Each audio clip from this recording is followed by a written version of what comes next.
Welcome, ladies, gentlemen, all those in between, and neither. My name is Kiki, and I'm gonna be your host as I take you through my favorite deck, Dash, Inventor Extraordinaire.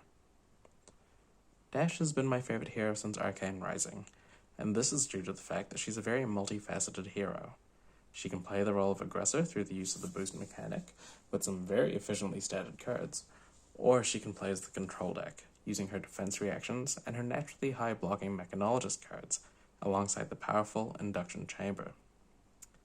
I'm going to start this deck tech off firstly mentioning that I'm going to be talking a lot about breakpoints.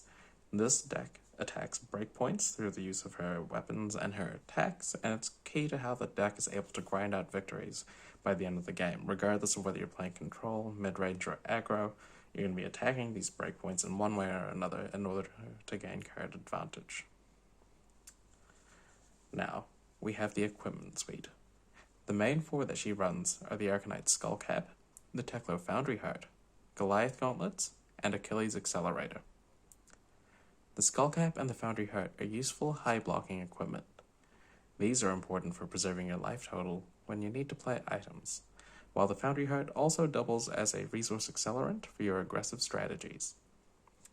The Goliath Gauntlet admittedly only has a few targets in the deck, but it does allow your Command and Conquers to force more resources out of your opponents, or allow your 2-cost boost attacks to get over breakpoints to make sure that you are stripping resources or leaking essential damage for the end of the game.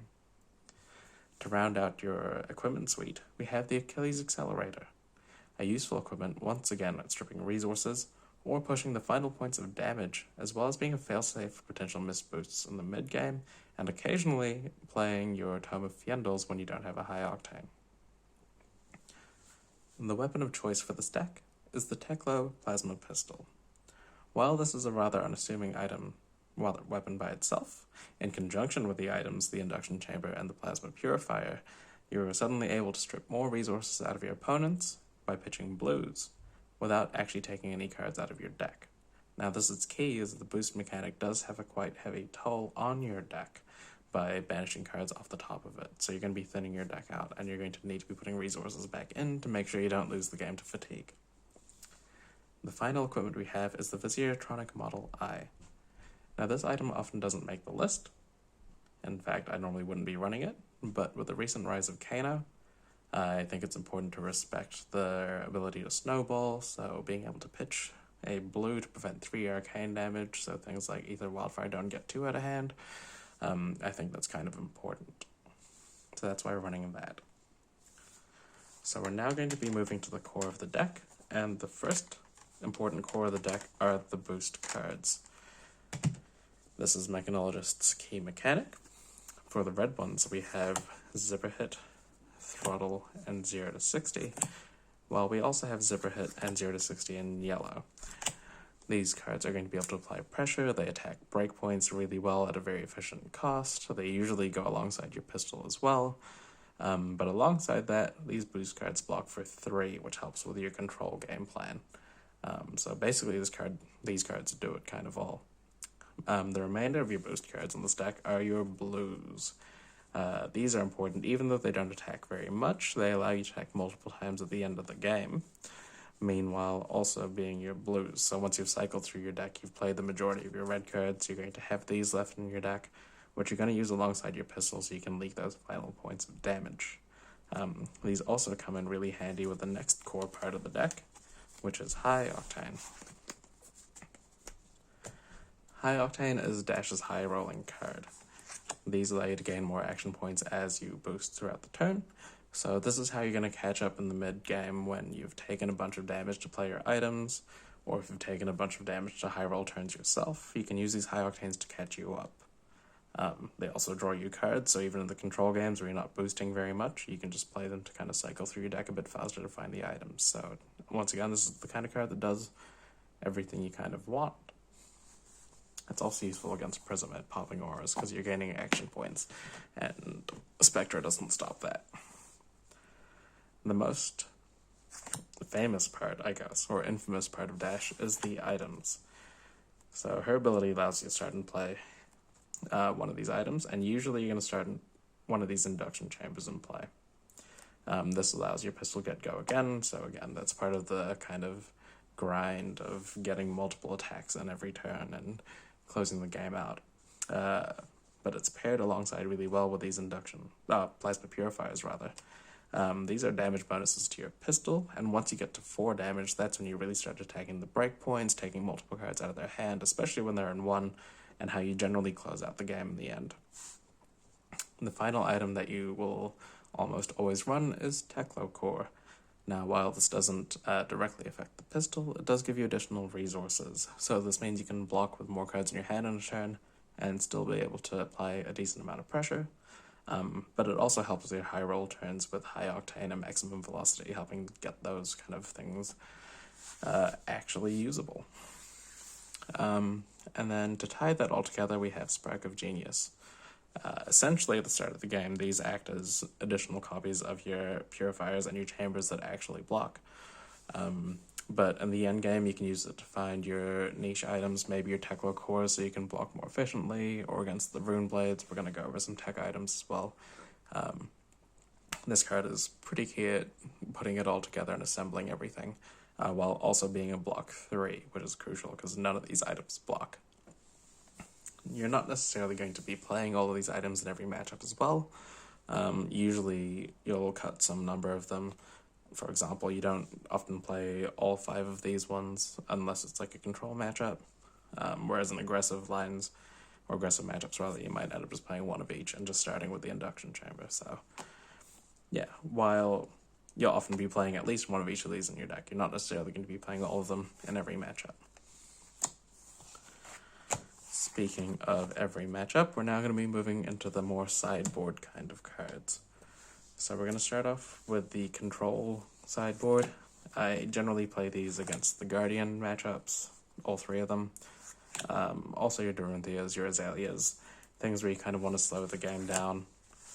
Command and Conquer doesn't come in against the Crown of Seed decks, but otherwise it's a generally good control card, especially with that Goliath Gauntlet that we mentioned earlier. Now, because you're adding in a whole bunch of generic cards, you're not going to be boosting as much, if even at all, until the end of the game at least. But you're going to want to slow the game down where possible and preserve your life total, so you can kind of play your items and then catch up that way. So you're going to be using your purifiers to grind away your opponent's life total and eventually strip the resources that way. Like I mentioned, boosting is not your priority. You might do it at the end of the game once you've used all of your generic cards, or if you just have to. Sometimes you're going to have to, but at least you have the Achilles Accelerator to help out with that. But mainly you're going to be attacking with your weapon, or maybe your weapon and 1 attack without boosting, meanwhile keeping your counters on your items and your weapon. Now, if we move to the mid-range variant, we're often not going to be playing Unmovable. You may do against Prism, but the mid-range variant is what I generally tend to do against decks like Katsu, Prism, Bolton. Decks where you do still want to slow the game down and keep your life total high, but you need to be able to apply some pressure as well, because if you just play purely defensively, then they generally are fairly good at leaking damage and putting you behind that way. So to replace the Unmovables, I generally play like High Speed Impact. It's along the similar vein as like your 0 to 60s and your zipper hits. It's a little bit worse stats-wise, but generally does a similar kind of job. So I kind of like having additional copies of those. Some people run Red T-Bone. I don't particularly rate the effect. I don't like the stats of being a 0 cost 3 that's a red, so I would rather play High Speed Impact, even though the effect rarely matters. And against Prism, I also have these maximum velocities. Usually it's an aggro card, but since we're talking about the mid-range matchup and how I play Prism kind of mid-range, this card makes the cut as well, just for being a block that has 10 power in those matchups. But moving on to aggro, we generally side out all these aggressive cards, or rather, not aggressive, these generic cards, and we play the high-speed impacts, we play some number of maximum velocity, and then we play these Tome of Fiendals. These cards are very key and very clutch in the aggressive matchups where you're going to be trying to combo it with high octane so you can gain some life and apply some pressure back and just completely pivot and swing the tide.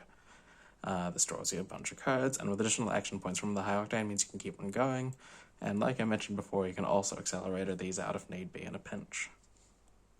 Finally, we have these 2 tech slots, 1 Dissolution Sphere and 1 Signal Jammer. These are usually for the arcane heroes. Disillusion Sphere is especially good against the Runeblade classes to stop those pesky 1 points of arcane damage. Not so much against Kano. The Signal Chamber is kind of a good tech slot against your Briars and your, I guess, all the Runeblades really, where they're trying to play multiple non-attack actions to get advantage from that. Also good against Kano, so they can't really snowball out of control again. These are one-offs because I kind of like these cards as search targets or having them at the late game and stuff, but in the early game, when I'm trying to be aggressive, they're just really clunky. They don't block. In Disillusion Sphere's case, it only pitches yellow. So I like keeping these as a one-off that I can search for in the end of the game, and I just preserve my Spark of Geniuses for that if possible. But yes, this is the Runeblade kind of and Kano matchup against I also use this against the Brutes, and rather, I also use these against the Brutes and the Mechanologists where I'm trying to erase them.